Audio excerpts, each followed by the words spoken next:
Të respektojnë njëri tjetrin dhe të mirëpresin në të mirë dhe në të keq të tjerët. Këta e kanë dëshmuar gjatë gjithë historisë. Marrëdhëniet e mira midis tyre janë forcuar edhe nga martesat e personave që përkasin komuniteteve të ndryshme fetare. Ka dyshim që një nga vlerat ose një nga pikat e referimit ose të cilësimit të Beratit si kryeqendra edhe e harmonisë, tolerancës dhe bashkëjetesës fetare ndodh në radhë parë për natyrshmërinë e lidhjeve shpirtërore të hershme që ka ndodhur midis feve në Berat, që janë transmetuar pastaj brez pas brezi, ndërkohë është harmonizuar dhe me prezencën e objekteve të fundit, musliman, ortodoks, Bektashi dhe në radhë, dhe pastaj pasurohet me një lloj ngjizje që martesat, kushtit, fqinjësit, raportet e shpërndarjes në qytet të komuniteteve janë fare pa dallim, dhe kjo është një vlerë shumë e spikatur, sepse në radhë parë pasqyrohet shpirtërisht, nuk pasqyrohet me referenca ndarjesh statistike, referohet në gëzimet e përbashkëta, në festat e përbashkëta, dhe është edhe një tregues që ne sot na cilësojmë edhe ndërkombëtarisht për këtë model që i japim vijit shoqërisë botërore për harmoni fetare, tolerancën, bashkëjetesën njerëzore dhe për vlerat që kanë kultivuar besimet fetare, jo duke cilësuar dallimin, jo duke cilësuar ritualet, por duke bashkëjetuar së bashku. Aq më tepër këto vlera marrin një lloj, si thua, vëmendje sot kur në politikat ndërkombëtare ndeshim me luftën dhe me akte terroriste, ndeshim me diferenca fetare, ndeshim dhe me një luftë fetare që dal nga dal po bëhet shqetësim global, por Shqipëria jep shembullin më të mirë dhe modelin më të mirë jo vetëm për veten e vet, por edhe për popullin e Ballkanit të Europës, dhe pse jo dhe për gjithë botën. Dhe fatmirësisht Zoti e ka bekuar Shqipërinë dhe sidomos Beratin që është i ekspozuar dhe model rrezatimi në çështjet e bashkëpunimit, të tolerancës dhe bashkëjetesës fetare. Në traditën e mirë të harmonisë fetare, bëjnë pjesë dhe festimet e përbashkëta të festave fetare. Është një gjë normale që një musliman të shkojë në kishë apo një krishter ortodoks apo katolik të urojë Bajramin një muslimani.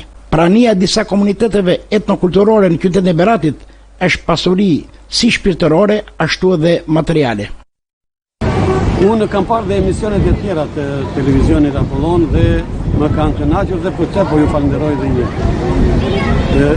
Qyteti i Beratit në vetvete mbart histori nga më të ndryshme. Një nga historitë më të veçanta të qytetit të Beratit është dhe bashkëjetesa fetare. Këtë mund ta shikojmë në gjithë hapësirën e jetëgjatësisë së tij, edhe te ndërtimi i kishave dhe xhamisë, që ne këtu pranë kemi xhamin 500 vjeçare, që quhet xhamia e Plumit, dhe kishën që kemi katedralen Shën Dhimitri, që do të thotë janë në një afërsi rreth 100 metra me njëra tjetrën. Kjo do të thotë vetëm bashkëjetesë. Një tjetër arkitekturë e përsosur që mbart historinë e saj është dhe vetë ndërtimi në 7 kodrat e Beratit. Ajo që çka është më shumë më pikante janë lagjet, janë 3 lagje, Gorit, Mangalem dhe Kala. Kështjella është një e veçantë dhe është më e veçanta thuajse në të gjithë Ballkanin. Për këtë arsye, sepse gjatë gjithë jetëgjatësisë të krijimit të Beratit nuk e ka ndërprerur jetëgjatësinë e saj dhe ende vazhdojnë të banojnë në Berat, në Kala mbi 1000 banor edhe sot e kësaj dite. Berati ka veçantinë e bashkëjetesës. Këtu pjesa më e madhe e popullit është muslimane dhe ortodokse. Dhe këto fe shkojnë në harmoni me njëra tjetrin ndër shek, jo se është tani. E veçanta është që unë mund ta konkretizoj këtë edhe me festat që bëjnë të krishterët dhe muslimanët. neve i bashk jetojmë dhe i festojmë bashkë festën. Kështu që ne vemi në mbushur kishat dhe xhamit në çdo lloj feste që kanë këto dy besime fetare. Një tjetër e veçantë e Beratit është dhe ujtë e bekuar, e cila thuaj se është kthyer në një festë pagane ndër vite dhe atjet e ure e Goricës mlidhen me qindra dhe mira qytetarë për të festuar. E veçantë e kësaj feste është e ujtë bekuar është 3 vjetë e kanë marrë djemtë muslimanë dhe ata me kryqin e bekimit që marrin nga metropoli, shkojnë edhe në Trakasin, edhe në shtëpitë e krishterëve dhe në shtëpitë e muslimanëve për të marrë bekimin që e quajmë ne në gjuhën fetare. Dëshmitë për bërjes ndryshme etnokulturore të qytetit Berat janë objektet e ndryshme fetare, si kishat e vjetra kristiane, kishat ortodokse, xhamit dhe të qetë. Komunitetet kanë dhe festat përkatëse. Kështu dita e ujit bekuar 6 janar është festa e komunitetit ortodoks. Dita e Novruzit 22 mars është festë e muslimanëve Bektashinj. Pashkët katolike dhe ortodokse janë festat katolikëve dhe ortodoksëve. Festa e Bajramit Madh dhe Kurban Bajramit sipas kalendarit muslimanëve janë festat muslimanëve. Krishtlindjet 25 dhjetor është festë e katolikëve dhe ortodoksëve. Dita e verës në 14 mars festohet nga gjithë komunitetet.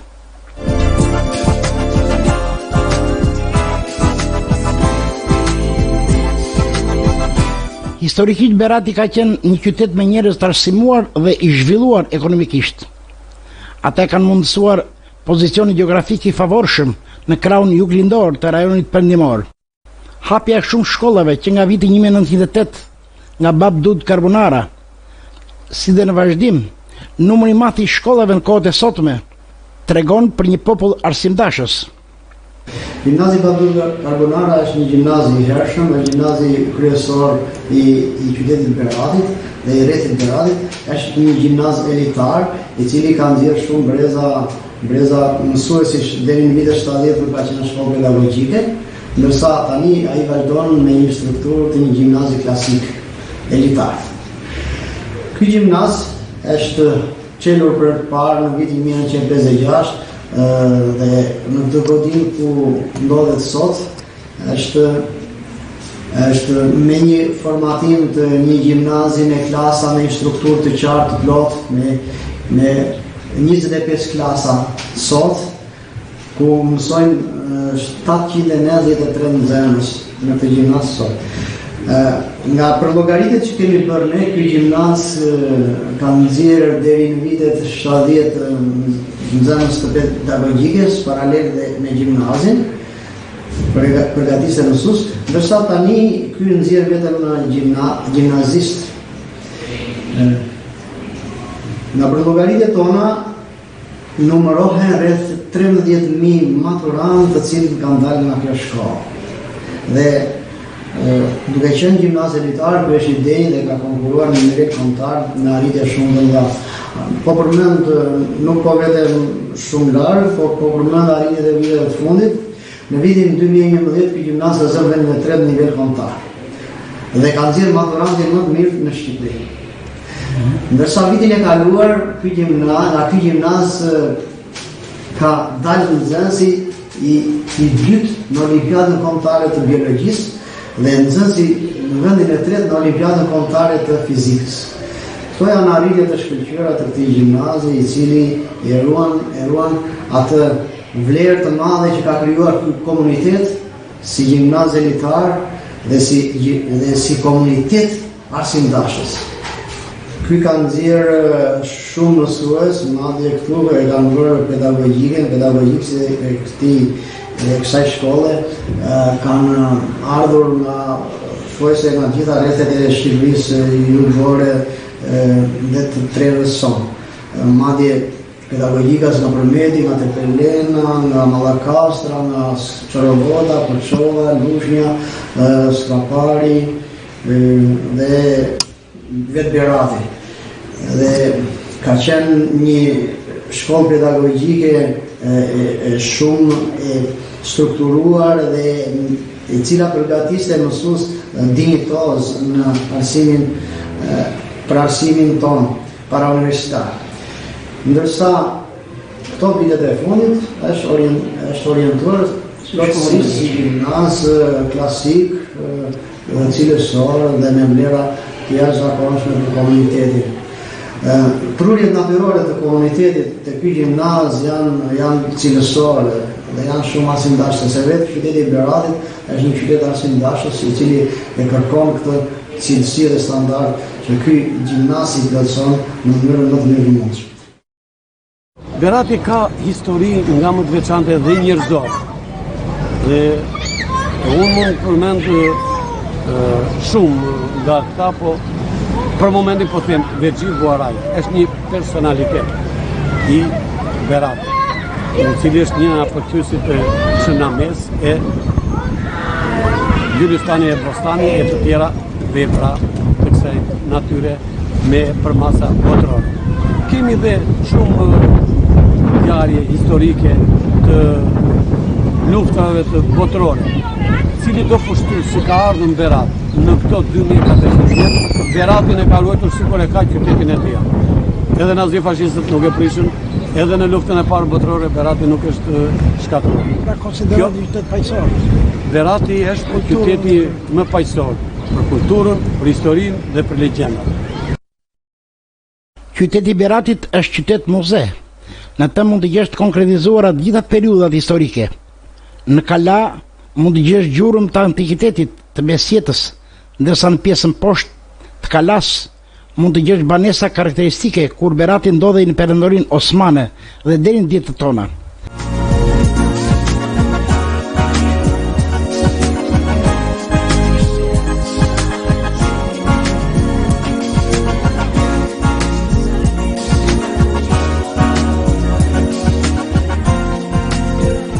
Në zhvillimin e turizmit ka ndikuar antarësimi i qytetit në UNESCO më datë 8 korrik 2008. Pas kësaj date numri i turistëve është rritur dhe më shumë, jo vetëm në qytetin e Beratit, por në gjithë qarkun e Beratit. Ofrohen shërbime nga më të ndryshmet, gujde historike dhe arkeologjike, udhëtime në natyrë, shëtitje në kanionet e lumit Osum, zona e Skrapalit e tjera. Ashtu si ka dhe një frekuentim dhe një dinamik në rritje të vizitorëve të Beratit, që së fundmi është kërë një nga destinacionet turistike më të përqyshëm. Unë po të një shifrë që në qoftë se në vitin 2013 kishte rreth 13.000 turist, në fund të vitit 2016 janë 60.000 turist. Flas vetëm për shifrat që kanë bëjnë me ata që më thënë presi biletat në hyrjen Kalas ose në për atraksione turistike që ka Berati. Dhe vlerat e Beratit nuk janë thjesht vlerat e trashëguara në histori, në arkitekturë, në kulturë shpirtërore dhe materiale, me qeverisjen e kryeministit Rama janë shtuar vlerat e reja që kanë të bëjnë me rilindjen urbane që kanë ndodhur në qendrën e qytetit, por edhe në përmirësimin e infrastrukturës që lidh Beratin me rrugët nacionale siç është rruga Berati-Lushnjë, si dhe investime të tjera të cilat Berati nuk i ka pas për 20 e kusur vite në periudhën e demokracisë. Kështu që përmirësimi i infrastrukturës, orientimi i politikave të turizmit sipas projekteve dhe strategjive të hartuara ndërkohë, kanë bërë që të rritet marketimi i qytetit Beratit, të rritet promocioni i tij dhe të rritet edhe vlerësimi dhe pritshmëria shumë pozitive që kanë pasur turistët që kanë ardhur në Berat. Është rritur ndjeshëm investimi nga sipërmarrja private, kryesisht në zonë historike, ku shumë banesa të vjetra karakteristike janë kthyer në bujtina ose në hotele dhe restorante, të cilat për hir të vërtetës frekuentohen në një periudhë gjithëvjetore dhe janë të preferuara nga tregu turistik elitar që në fundit këto vlera i shijojnë, i prekin dhe i promovojnë si risi të reja që i kenë në qytetin e Beratit për shkak të vjetërsisë që ka dhe për shkak edhe të vlerave që trashëgon. Vitet e fundit, Berati është e orientuar drejt turizmit, fakti që vetëm për vitin 2016 kanë hyrë mbi 60.000 turist, tregon se ky qytet është atraktiv dhe po vizitohet gjithnjë dhe më shumë nga turistë huaj dhe vendas. Si kryeqendër e Shqipërisë përsa i përket trashëgimisë, Berati ka vëmendjen e qeverisë shqiptare si dhe të bashkisë qytetit. 2 vitet e fundit po punohet me ritme të vrrullshme për rregullimin e qytetit.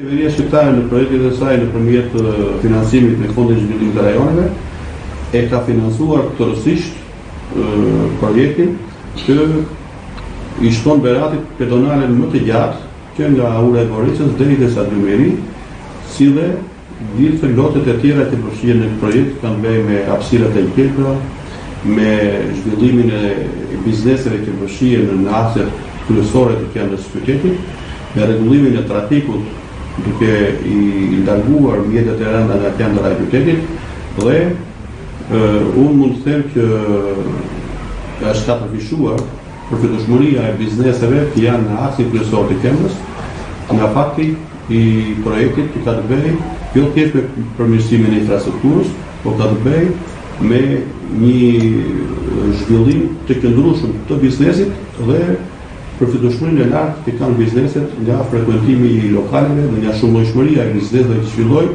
dhe të gjitha këto janë në funksion të tregut turistik. Qyteti i Beratit tashmë është kthyer në një kantier ndërtimi me rrugë dhe pedonale.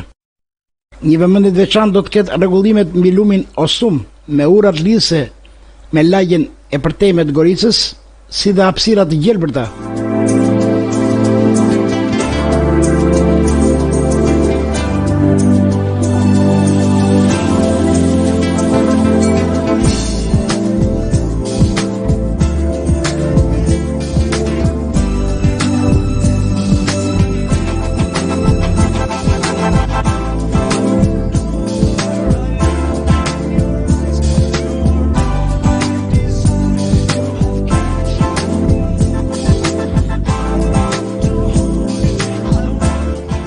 Faleminderit njerë dhe respekt për televizionit tuaj, unë ndjej kënaqësi për të flasur për qytetin tim të Beratit. Siç e shikoni, qyteti i Beratit është kthyer tashmë në një kartier të ndërtimit, ku po investohen sidomos për infrastrukturën rrugore, për mjediset shëndetëse, si dhe në investimet për problemet e turizmit. Do të jesh me vëmendje të kuptosh punët që po bëhen. Unë ndjej kënaqësi të bëjmë me tije se Berati nga viti në vit po ndryshon fytyrën e tij dhe si rezultat i zbukurimeve dhe ndryshimeve në investimet rrugore e shtuar së tepërmi numri i vizitorëve. Turistëve, të cilët tashmë nuk janë vetëm ditor, por janë edhe turistë të cilët qëndrojnë me ditë të tëra në qytetin e Beratit, pasi gjejnë kushte dhe kënaqësi të veçantë në këtë qytet. Një rëndësi e veçantë është kushtuar dhe problemeve të ujit të pishë.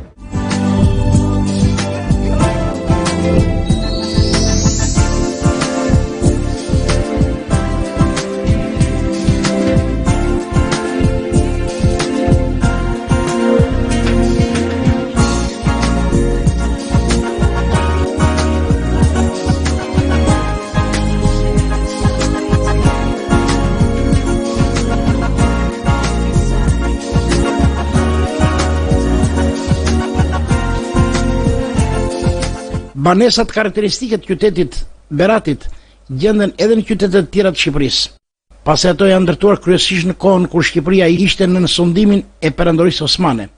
Berati, për sa i përket arkitekturës tradicionale, ka ngjashmëri me banesat e qytetit Gjirokastërës, edhe pse banesa tradicionale gjirokastrite është e tipit kull. Shtëpitë beratëse kanë një mbizotërim të ngjyrës së bardhë, të mureve dhe të kuqe të çatisë.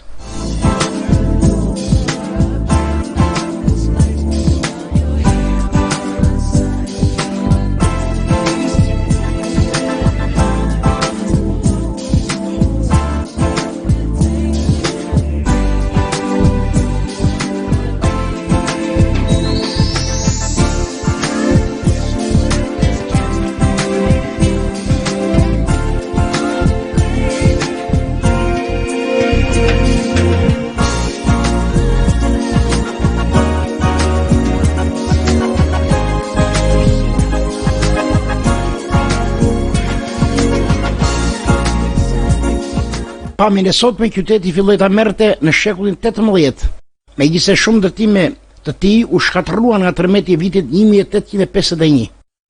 Qyteti u zgjeruar akoma më shumë në shekullin e 19.